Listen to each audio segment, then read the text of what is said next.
En este mundo hay toda clase de enfermedades. Cáncer, dengue, tuberculosis, ébola, hepatitis, gripe, malaria, varicela, etc. Pero la enfermedad de la que hablaremos hoy es especial. Se trata del SIDA, una enfermedad única en el mundo, que, sin darnos cuenta, ha creado toda una pandemia, que amenaza con erradicar a todo ser humano, sobre la faz del planeta. Pero la peor parte no es esa, sino que tú, sin darte cuenta, cada año, ayudas a esta enfermedad a lograr su misión de matarnos a todos.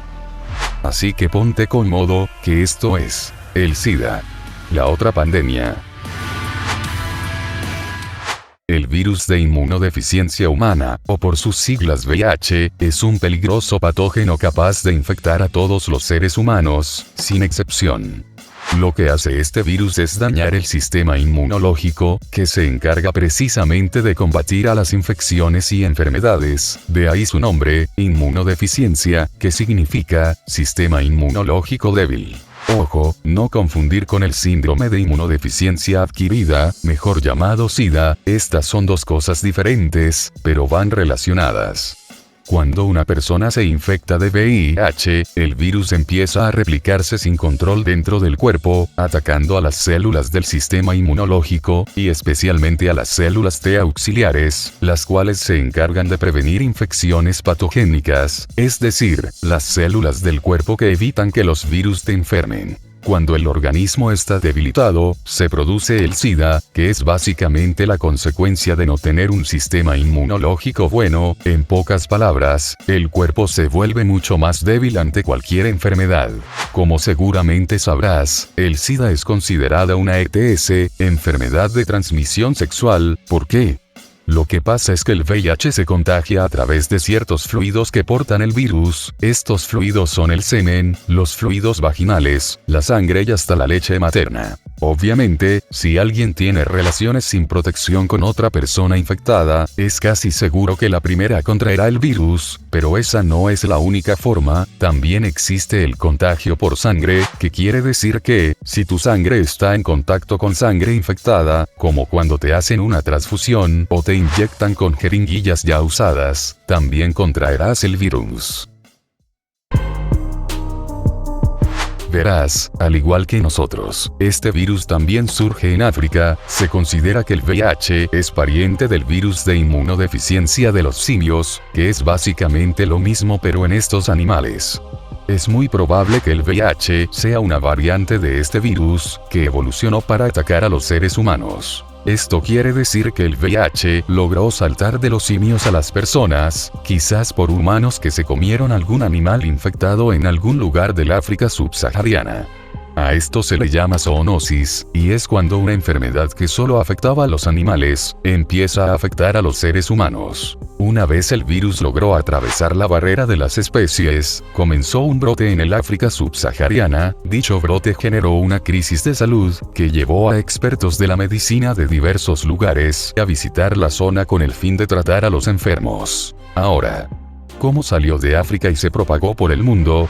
La teoría más aceptada de cómo este virus llegó al continente americano, dice que médicos caribeños, especialmente haitianos, trajeron la enfermedad con ellos cuando regresaban de África, y a través de migraciones llevaron el virus a los Estados Unidos. Y si hay un lugar en Estados Unidos que es conocido por su alta cantidad de población migrante, es Nueva York. Fue en 1981 cuando se detectó el primer caso de SIDA en la Gran Manzana. Un tiempo después se registraron casos en California, y a partir de ahí, el mundo conoció el SIDA, y más tarde conocería todos los males que traería dicha enfermedad. A estas alturas, es normal que pienses que en ese entonces todo el mundo se alarmó, y que comenzaron una masiva campaña para evitar que esta enfermedad logre expandirse, y acabe con la vida de las personas, así como lo hicieron en 1918 y 2020, pero la verdad, no fue así como pasó. Es más, fue el quemeimportismo del gobierno de los Estados Unidos a la hora de luchar en contra del virus, lo que le permitió llegar a más países y arrasar con un montón de vidas humanas. El gobierno estadounidense no tenía un real interés en evitar que la enfermedad se expandiera, principalmente porque las personas que se enfermaban de SIDA no es que fuesen del todo bien vistas ante la sociedad. Con ver este periódico ya te haces una idea, resulta que los homosexuales eran más propensos a tener SIDA, por lo que muchas personas vieron esto como una especie de castigo o algo por el estilo, e incluso se decía que solo te podías enfermar de SIDA si eras homosexual. Está de más decir que eso no es cierto, y que hasta la persona más heterosexual del mundo se puede enfermar de SIDA. Lo que pasa, es que en ese entonces, era más común que la gente tuviera relaciones sin protección, y por si no lo sabías, el sexo anal es igual, o hasta más peligroso que el sexo vaginal, cuando se trata de contraer heces, ya que bueno, ese sitio no es muy limpio que digamos, y aparte hay más probabilidades de que se desgarre el recto, y adivina quién se llena de sangre infectada. Se estima que, para finales de 2020, más de 37 millones de personas vivían con VIH, de las cuales más del 67%, unos 25,4 millones vivían en África, eso es casi la población de países como Camerún o Corea del Norte. Además, durante la pandemia los sistemas sanitarios de muchos países se llenaron de pacientes, por lo que se les dio prioridad a otras enfermedades por encima del VIH-Sida, impidiendo que miles de personas puedan conseguir los medicamentos que necesitan para vivir. Y eso no es todo, recordemos que el VIH destruye el sistema inmunológico, por lo que los pacientes con SIDA tienen más posibilidades de morir a manos del COVID.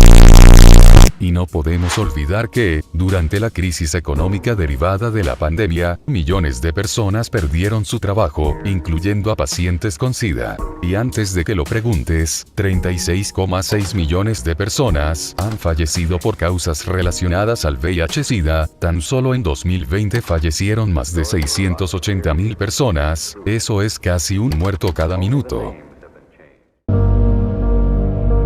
Desde el año 1987 hasta el 2020, el gobierno de España gastó 6.185 millones de euros en el tratamiento de pacientes con VIH. Dicho gasto logró salvar la vida de hasta 323.651 personas. Esto es una pequeña muestra de todo el esfuerzo que casi todos los países del mundo hacen para acabar con el VIH-Sida.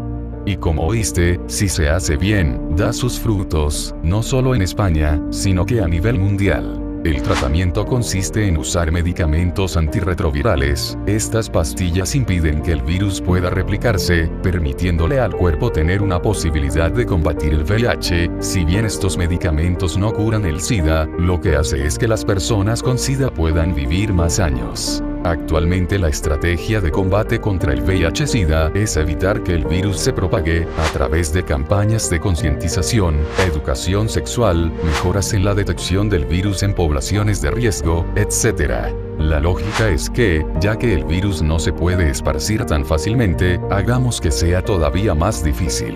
Y claro, si las personas que tienen la enfermedad saben que la tienen, saben lo peligrosa que es, y encima la gente que no la tiene, sabe que existen métodos para evitar contagiarse, pues lógico mijo, las infecciones van a bajar, y eso es lo que se espera a largo plazo. Ojo, esto no quiere decir que las personas que ya viven con SIDA no tendrán algún tipo de tratamiento, al contrario, tenemos toda clase de medicamentos antirretrovirales que les permiten tener una vida más o menos normal. Si bien no tenemos la cura del SIDA, pues hombre, tampoco me vas a negar que se ha ido mejorando en este tema, a tal punto que es normal que los pacientes de SIDA, si se toman sus medicinas, puedan tener una larga vida. De hecho, hay quienes ven al VIH-Sida como la nueva viruela, es decir, una enfermedad muy fuerte y peligrosa, pero que dentro de unos años estará erradicada, ya que como dije, cada vez es más difícil contraer SIDA, y si todo sale bien, quizás dentro de unos años, esta enfermedad no sea algo de lo que tengamos que preocuparnos mucho. Si bien las cifras son muy altas, lo cierto es que poco a poco, hemos frenado el impacto que el VIH-Sida tiene en el mundo, y los números parecen decir que las cosas están mejorando, pero hay que meterle más ganas para que se pueda acabar con el VIH y el SIDA. Llegado a este punto, es obvio lo que te vengo a decir. Ponte el condón. ¿Qué te cuesta ponerte un globo de látex cada vez que vas a coger? Tampoco es tan difícil, ¿no? Y por si acaso tienes tutoriales aquí en YouTube, incluso en algunos lugares te los regalan. ¿Qué más quieres? También te digo que te cuides cuando te vayas a comer dulces con tu compa el Camilo ese que vive en la esquina. Ya sabes que las agujas con sangre ajena no son muy buenas, ¿o por qué crees que en el hospital las botan a la basura cuando ya las usaron? Socio, la sangre también tiene VIH. También quiero hacer especial énfasis en que no, el SIDA no es un cáncer gay, ¿entiende? Hasta ese niño de 6 años que es más homófobo que tu abuelo, le puede caer el VIH si le hacen una transfusión de sangre mal hecha. ¿Entiende? A todito el mundo le puede caer, independientemente de su sexo, etnia, u orientación sexual. Y eso tampoco te da derecho a discriminar a las personas con VIH. ¿Tú piensas que esas personas querían tener SIDA? Si hay gente que hasta nace con la enfermedad, ellos son seres humanos como tú y como yo, con sus pensamientos, sus deseos y sus sentimientos. Que alguien tenga una enfermedad no lo vuelve menos persona, y tú al mirarlo mal en el bus y negarle beber de tu botella, no te vuelves más inteligente, al contrario, te vuelves más burro, porque gracias a ti, esta enfermedad sigue siendo estigmatizada, lo que lleva a miles de personas a no hacerse pruebas para detectarla, por vergüenza, o no decirle a sus parejas que la tienen, lo que hace que erradicar el VIH sea más difícil. Así que no sientas miedo de abrazar a tu primo Carlos, ese que le pegaron el SIDA por no usar condón. Entiende que él la está pasando tan mal con su enfermedad y sus tratamientos, y que lo mejor que puedes hacer por él, es demostrarle que lo quieres y que es una gran persona, con o sin VIH. Y vos cuidadito, que, si bien el SIDA no es algo de lo que deberías avergonzarte, sí es algo que te debería preocupar. Así que ya saben, se me cuidan, no olvides darme tu like, suscribirte si no lo estás, y nos vemos en el siguiente video.